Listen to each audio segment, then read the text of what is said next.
Imagine you're flying at 38,000 feet when the captain suddenly collapses mid-flight, and the only person who can save 300 lives is someone no one believes in. The storm struck without warning, like a giant fist slamming down from the heavens. One moment, the Boeing 747 cruised smoothly over the Atlantic.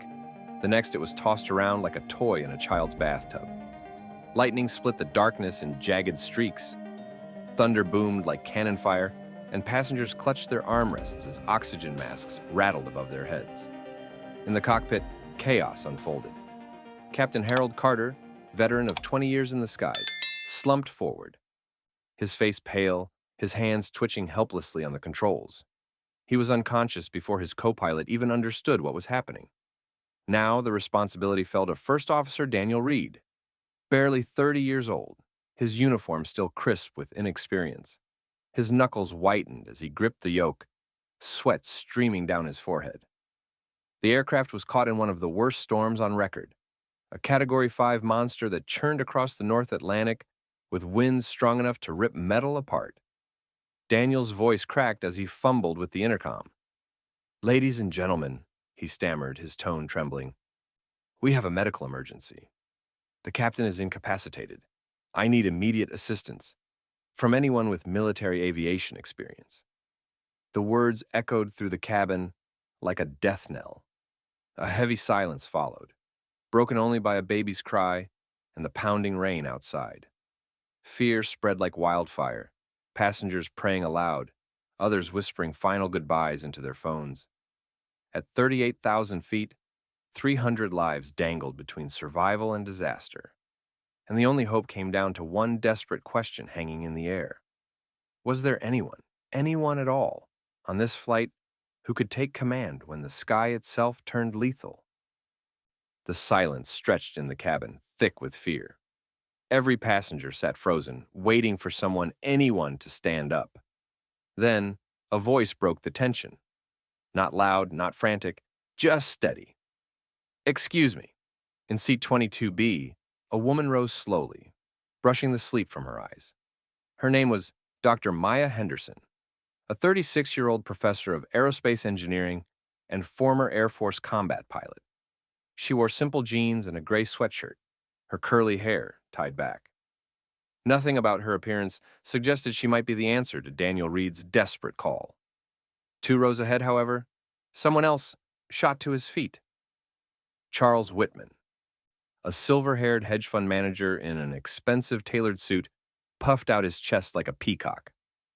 "I've logged hundreds of hours in private jets," he announced, his voice dripping with entitlement. "I know aviation, let me through." Gasps rippled through the cabin as some passengers clung to his words like a lifeline. He looked the part, wealthy, confident, accustomed to command. By contrast, Maya looked like just another traveler returning from a conference. A flight attendant hurried forward, blocking Charles. "Sir, the first officer specifically requested military aviation training. Civilian experience isn't enough." Charles sneered, his voice rising above the rattling fuselage. "Don't tell me who's qualified. I didn't pay $10,000 for these first-class seats to die in the middle of the ocean." Meanwhile, Maya stepped into the aisle without a word. Her movements were calm, measured, in stark contrast to the chaos around her. Some passengers stared, puzzled. Others frowned skeptically. Could this ordinary-looking woman possibly be the answer? "Miss, please sit down," one nervous man muttered, clutching his armrest. "This isn't the time for games." But Maya ignored the whispers. She addressed the flight attendant directly, her tone firm but respectful. "Dr. Maya Henderson, former Air Force Lieutenant Colonel, over 700 combat flight hours in F-15 Eagles, specialized in extreme weather navigation."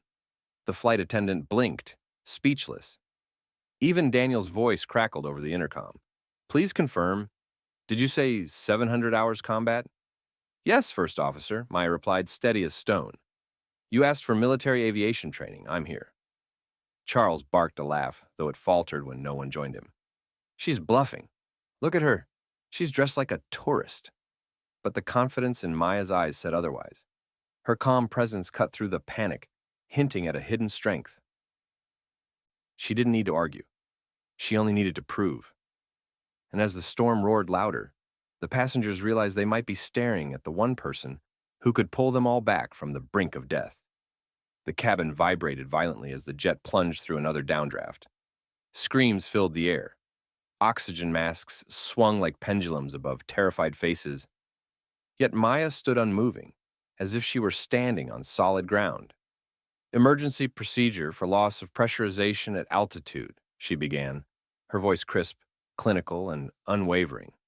Immediate oxygen deployment. Emergency descent to 10,000 feet. Maintain structural integrity. No dive angle exceeding 15 degrees. Code 770 to air traffic control. Every word struck like a hammer. The jargon was precise, the cadence professional. This was no tourist reciting a script. This was muscle memory from years inside cockpits. Daniel Reed's voice crackled from the cockpit speaker. Steadier now. Ma'am, continue. What about crosswind compensation? Maya didn't hesitate. Adjust yaw at 5-degree increments. Compensate by throttling opposite engines. Maintain lateral stability. Do not exceed 20-degree bank in these conditions. Gasps rippled through the rows. Even the skeptical passengers sat stunned. Charles, however, wasn't finished. He smirked, clapping slowly. Bravo. You sound like you've memorized Wikipedia. But memorization isn't piloting. His voice dripped with sarcasm, but his words lacked bite. The balance of power was shifting. Maya met his gaze coolly. Then, perhaps you'd like to take the controls of a 200-ton jet through a hurricane with 300 lives at stake? Or shall I? Charles's face flushed crimson. He stammered, but no words came. Around him, whispers began. She's the real deal. She knows what she's talking about. Why didn't we see it sooner? A child's cry pierced the silence, followed by a desperate prayer from a grandmother. Maya inhaled slowly, then looked to the flight attendant. Take me to the cockpit. Time is not our ally. For the first time since the nightmare began, hope flickered in the cabin. Someone had stepped forward, not with bravado, but with authority that could not be faked. As Maya followed the attendant toward the cockpit, memories pressed in like ghosts. The first time she had been doubted, when a superior officer questioned her competence in front of an entire squadron. The sting of whispered rumors about diversity hires. The promotion she earned but never received, passed to a man with half her hours. Each moment was carved into her like scars. Each slight had shaped her into steel. Now walking through the aisle of terrified passengers, those scars became her armor. She thought of Afghanistan, the sandstorms that turned daylight into pitch-black chaos. She thought of the night 2 engines failed and her navigation system went dark, while surface-to-air missiles lit up the sky. She thought of bringing her team home, every last one, against odds no manual ever covered. And here she was again, faced with another impossible sky. Different battlefield, same test. At the cockpit door, she paused, gripping the handle. Behind her, Charles muttered bitterly, "This is insanity." Maya glanced back, her expression unreadable. There are 3 kinds of pilots, Mr. Whitman. Those who fly when it's easy, those who fly when it's hard, and those who fly when it's impossible. The words cut through the storm louder than thunder. Passengers shifted uneasily, realizing they weren't watching just a passenger. They were witnessing a soldier returning to the fight. As she stepped inside the cockpit, the weight of discrimination melted away.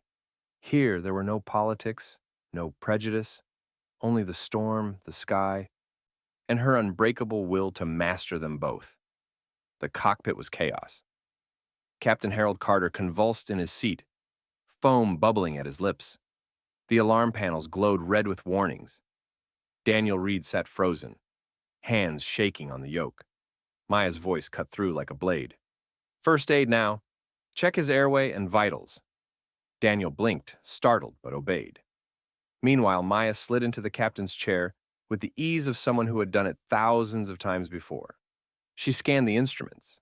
Altitude 38,000 feet, crosswinds over 120 meters per hour, gusts even higher. The storm was swallowing them whole. We'll never make it around, Daniel stammered. Protocols say we should divert. Protocols get people killed in weather like this, Maya replied. We're going through. Daniel's eyes widened. Through? That's suicide. Maya's hands moved confidently across the controls. Not if you've done it before. She began charting a trajectory straight into the eye of the storm. Not the long, fuel-draining detour around. Not the coward's descent into chaos. But a calculated spiral descent. Something designed for fighters, never for a 747. As the jet lurched violently, Daniel's panic returned. This isn't in any manual. Maya allowed the faintest smile. Exactly. Manuals don't win wars. Experience does. For a moment, silence hung heavy, broken only by the roar of rain and engines straining against the wind. Then, Daniel looked at her, the calm in her eyes, the certainty in her voice, and nodded. Tell me what to do. Monitor fuel and pressurization. Feed me numbers every 30 seconds. No mistakes. Yes, ma'am. As she gripped the yoke, tilting the massive jet toward the storm's eye, Maya felt it again. That strange calm that came only when the world thought survival was impossible. And she whispered under her breath, not for anyone else but herself, let's remind the sky who it's dealing with. The storm battered the aircraft with unrelenting fury, sheets of rain pounding like fists against the fuselage. The alarm screamed in chorus, but Maya's voice remained calm and precise, commanding the cockpit as if she had never left active duty. Then, a new voice entered the crisis. I'm Dr. Elaine Park, a woman declared, stepping forward from first class. Her calm eyes hid years of experience. I'm chief neurosurgeon at Johns Hopkins. I've treated countless pilots. Let me stabilize the captain. Daniel looked relieved. We need you. He's seizing. As Dr. Mayor Park went to work beside Captain Carter, Maya focused on the instruments. With practiced speed, she toggled the radio, setting the frequency to 121.5.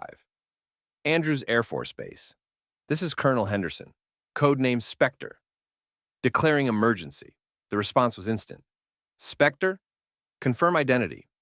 This is Commander Alvarez, Andrews AFB. We thought you were lost. The cabin fell silent. The ordinary-looking woman in seat 22B now had the U.S. Air Force mobilized at her voice alone. Whispers erupted among passengers. Who is she? Is this real? Maya ignored them. We have a Category 5 storm, incapacitated captain, and 300 civilian souls on board. Requesting emergency clearance. Spectre, Alvarez replied, his tone shifting from disbelief to respect. You have top priority. All East Coast airspace is being cleared. Baltimore and Dover are prepping runways. Charles Whitman, who had barged into the cockpit claiming expertise, stood slack-jawed. His protests died in his throat as reality crashed down. This wasn't a pretender. This was the woman whose name was whispered across military briefings, a legend in the skies. For the first time, fear gave way to awe, but awe turned to dread as new data came through. Spectre, this is General Hayes at the Pentagon, the radio barked. Storm intensifying beyond predictions. Winds 110 miles per hour. Hail baseball-sized. All airports closing. You're the only flight in American airspace. Daniel's voice shook. We can't land anywhere. What now? Maya's hands tightened on the yoke. We'd do the impossible. She began plotting a spiral descent through the storm's eye, a maneuver reserved for fighter jets, never attempted in a 747. Daniel's jaw dropped. That'll tear us apart. Not if we ride the vertical current, Maya countered. There's a downdraft column, stable enough to drop us 4,000 feet a minute. Charles stumbled backward, pale as chalk. She's insane. She'll kill us all. But Dr. Park looked up from Captain Carter, her voice steady. I've seen pilots die in less than this, and I've never seen anyone as calm as her. Trust her. The Pentagon confirmed her record. 17 aircraft guided to safety in combat zones, including a crippled C-130 through a sandstorm. She had been tested by firestorms that civilian pilots could never imagine. General, Maya said, eyes locked forward, clear Dover Air Force Base. Foam the runways, ambulances ready. We're coming down. She tilted the yoke. The 747 groaned, metal straining. Passengers screamed as the jet spiraled downward through lightning-lit clouds. But Maya's grip was unshakable. her breathing steady, her will absolute. It was madness. It was genius. It was survival. The descent was a ballet of chaos and control. The storm clawed at the aircraft, thunder exploding like artillery. Yet somehow, impossibly, Maya bent the 747 to her will. Vertical speed, 3,000 per minute stable, Daniel called, his voice steadier now. Fuel and pressure holding. Maintain it, Maya ordered. 10 more minutes and we break through. At last the clouds thinned. The runway lights of Dover Air Force Base glowed faintly through sheets of rain. Emergency vehicles lined the tarmac, flashing red and white. Spectre, runway is clear. Foam deployed, came Alvarez's voice. You are go for landing. The final approach was brutal.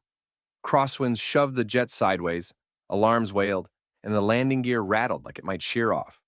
But Maya's hands moved with surgical precision, countering each gust, easing the aircraft lower. 200 feet, 150, Daniel called out.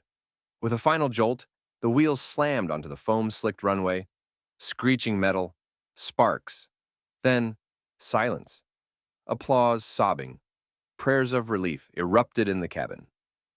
Against all odds, 312 lives had been delivered safely back to Earth. 6 months later, Maya stood at the Pentagon in full uniform as the Secretary of Defense pinned a star on her shoulder. She became the youngest black woman ever promoted to Brigadier General. Her storm navigation method was added to training manuals worldwide. From a near disaster in the sky, she had rewritten aviation history.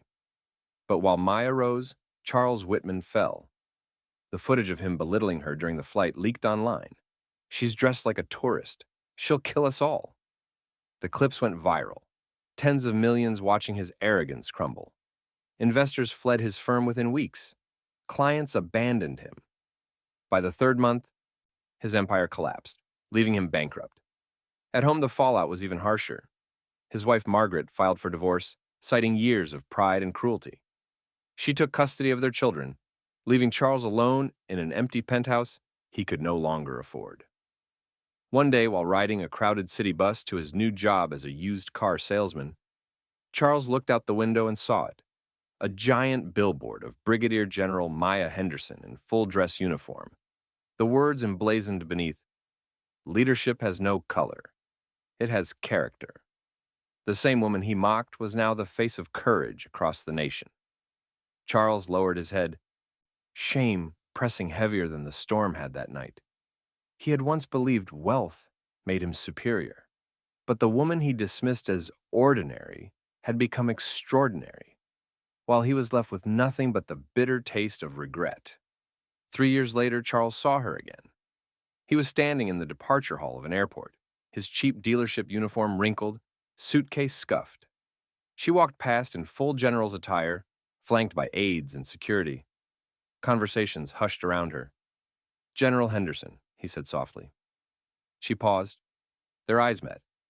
For the first time, he saw her not through prejudice, but through truth. I want to apologize," he stammered, "for everything I said, everything I did." Maya studied him a long moment. He looked smaller, broken, not the arrogant man from the storm. "Mr. Whitman," she said finally, her tone steady, but not unkind. "You gave me a gift that night." His brow furrowed. "A gift? You reminded me why I fight, why I push harder, why I never let doubt win. Every sneer, every insult, it only sharpened me." Charles swallowed, eyes stinging. "I lost everything because of my pride." "No," Maya corrected gently. "You lost everything because you never built anything real. Privilege isn't achievement. Respect isn't inherited. And competence? It never wears a price tag." She turned and walked away, her steps strong, her presence commanding. Charles stood rooted, realizing the harshest truth. Her greatest revenge wasn't to destroy him. It was to shine so brightly that his prejudice became irrelevant. And in that moment, he finally understood. Success is the only revenge worth having. Life often teaches us that true strength is revealed in the most unexpected places. Dr. Maya Henderson's story reminds us that courage, character, and competence matter far more than wealth, titles, or appearances. Prejudice may cloud judgment, but reality always uncovers the truth. Each of us, at any stage of life, can transform doubt into determination and adversity into achievement. Remember, success is not about proving others wrong, but about proving yourself right. If this story inspired you, please like, subscribe, and ring the bell so you never miss future stories of resilience and hope.